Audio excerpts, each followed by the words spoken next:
Here in Islamabad, we are still waiting for negotiation teams to come. لێرە لە ئیسلاماباد هێشتا چاوەڕێی گەیشتنی شاندەکانی دانوستاندن دەکەین، بەڵام تاوەکو ئێستا هیچ زانیاریەک نییە لەسەر کاتی گەیشتنیان. ئێستا گفتوگۆ لەگەڵ بەڕێز یاسر ڕاوێژکاری سەرۆکوەزیرانی پاکستان بۆ کاروباری گەشتوگوزار دەکەین. سوپاس بەڕێز یاسر کە لەگەڵمانیت. با لە پۆستەکەی جەنابتەوە دەست پێ بکەین. ئەم جەنگە نێوان ئەمریکا، ئیسرائیل و ئێران چ کاریگەریەکی لەسەر گەشتوگوزاری وڵاتەکەتان هەبووە؟ هەروەها ئەم گفتوگۆیانە کە ڕەنگە بچنە قۆناغی دووەمەوە چ کاریگەریەکیان دەبێت؟ Well, thank you for having me. I think the entire region is feeling the pressure. gelek spas bo vê derfetê. Ez bawerim ku tevahiya navçeyê hest bi van givaşan dike. Bi taybetî de kerta Frakevaniyê de geşt hatine helweşandin, buhayê kelûpelan bilind bûye, buhayê sotemeniyê bilind bûye. Ji ber vê niha têçoya geştkirinê gelekî girantir e. Xoşbextane Pakistan pişta xwe bi geştiyariya biyanî ve girê nade. Me binkeyekî mezin ya navxwe heye ku nêzî 40 bû 5 milyon geştiyarên navxweyî ne. Debarê navdewletî de jî nêzî 2 bû 2.5 milyon geştiyarên biyanî têne welatê me. Lê ez bawerim ku niha geştiyarî bêhter derfetan li Pakistanê dibînin, weke netheweyekî seqamgîr û aştîxaz. Di demên borî de geştiyarekî zêde berê xwedana rojhilatan navîn û em wisa dibînin ku Pakistan bazarekî erzan e û hêjî bi temamî nehatiye naskirin. Me gelekî cihên taybet bo geştûguzariya pizîşkî û olî hene. Ev jî yek ji wan deman e ku dibe bangeşeyê ji bo xwe bikin û bi cîhanê re nîşan bidin ku me çi heye û çawa em gelek pir alî ne debarê keşûhewa, xelk û mêvandostî. Her wiha em welatekî hevşanê welatên mezin in. Ku niha tu bi xwe bo cara yekim e li Pakistanê ezmûna wê yekê dibînî. Welatekî bedew e û gelek tişt hene ku pêşkêşî cîhanê bike. کەواتە پێت وایە ئێستا زۆربەی خەڵکی جیهان سەرنجیان لەسەر وڵاتەکەتانە وایە؟ بەڕاستی ez hêvî dikim ku bi sobe ez hêvî dikim ku xelk Pakistanê weke xwe bibînin welatek ku her dem balyozê aştiyê bûye. Me bi hevrejiyanî spat kiriye hemû ol li Pakistanê hene. Em tevî xuşk û birayên xwe yên Krîstiyan, Hindûs û Sîx bi hev re dijîn. Bêhtir ji 1000 kenîsa 400 pereskeyên Hindûsiyan û 150 pereskeyên Sîxan jî hene. Ti caran pirsgirêkên olî çê nebûne. Em her tim bangewaziyê ji bo aştî û tebayiyê dikin.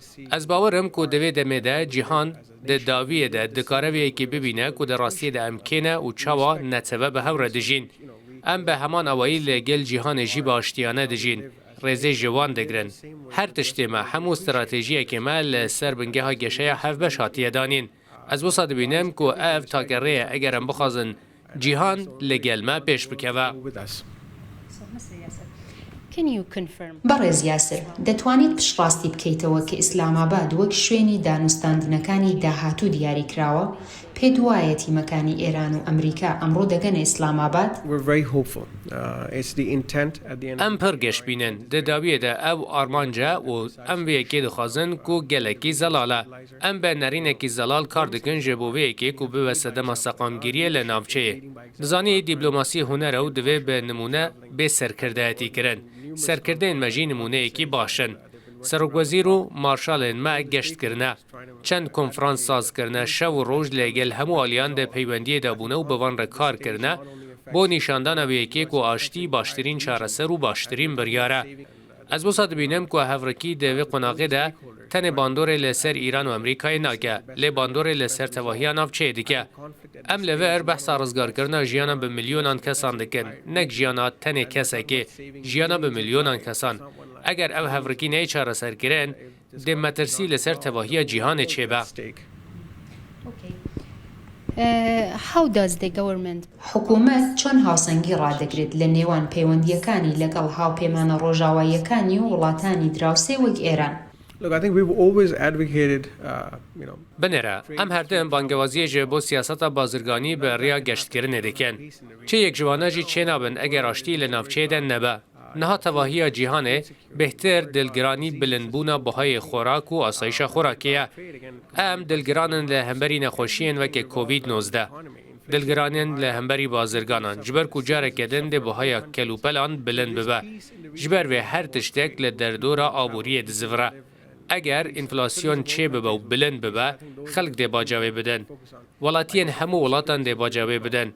ji ber vê eger aştî lê navçeyê de hebe bazirganiya me bêhtir dibe xelk geştê dikin xelk bi aştî dijîn welatiyên hemû welatan aram dibin ez wisa dibînim ku bala me bêhtir li ser wan tiştan be weke min got asayişa xorakê dibe pirsgirêkekî mezin guhertinên keşûheva pirsgirêkekî din e ku niha rastî me hatiye ji ber vê pirsgirêkekî din heye ku ev jî dibe serederî li gelbêkirin cîhan divê qonaqê de ne amade ye ji bo şer bê ji ber çavgirtina hemû van pirsgirêkên din ku heye ئایا پاکستان وەک گۆڕەپانێکی بێلایەن خۆی بۆ ئەم دانوستاندنانە پیشان دەدات یان ڕۆڵێکی دیبلۆماسی چالاکتر دەگێڕێت؟ Ez wisa dibînim ku ya rast tevlîheviyek li her du aliyan heye. Dizanî ku ev cih bi awayekî otomatîkî hate hilbijartin ji ber ku em pêşeng bûn de bangeşekirin ji bo proseya aştiyê de weke balyozên aştiyê. Ez wisa dibînim eger em nebûne welatekî din boya dibe ku danistandin li vê derî jî bi hata kirin.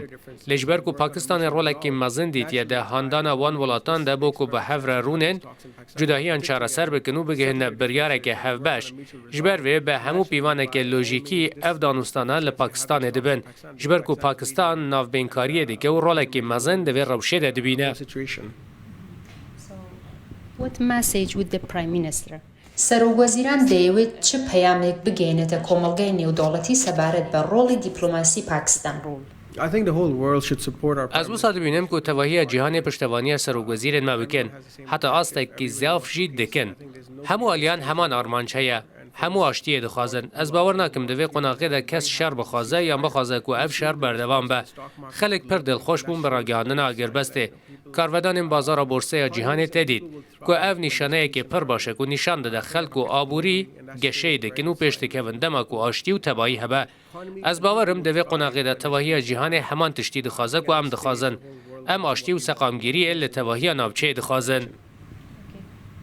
پرسیاری کۆتاییم ئایا بە پێ زانیاریەکانی ئێوە پێشبینی دەکەیت دانوستاندنەکان ئەمڕۆیان سبەی دەست پێ بکەن بۆ ئەوەی بە بینەرەکانمانی بڵێن؟ I think as far as I know the negotiations are already happening. بقاسی کو ez bizanim danûstan li nihada dest pêkirine me besa min ew ku gotûbêj hene konferans hene îca dîplomasiya pişt perdeyê be yan tiştên din bin em şev û roj hewl didin bo vê yekê ku hemû alî li ser mercên hevbeş li hev bikin xalên hevbeş bibînin û bikarbin van cudahiya nerînan derbas bikin ez bawerim ku pirsgirêk tenê cudahiya nerînan e hin dibêjin em rastin û yê din jî dibêjin nexêr em rastin ji ber wê ez bawerim ku divê hemû alî bigêjne encamekî û cudahiyan çareser bikin ji bo baştirkirina cîhan û miroviyetiyê ji ber ku veke min got ev tenê bandorê li ser welatekê nake lê bandorê li ser tevahiya navçeyê û jiyana bi milyonan kesan dike ku ji ber vî şerî di metersiyê de ne ez bawerim ku serokwezîr û marşalên me karekî gelekî taybet dikin û hewl didin ku cîhanê rizgar bikin bi rastî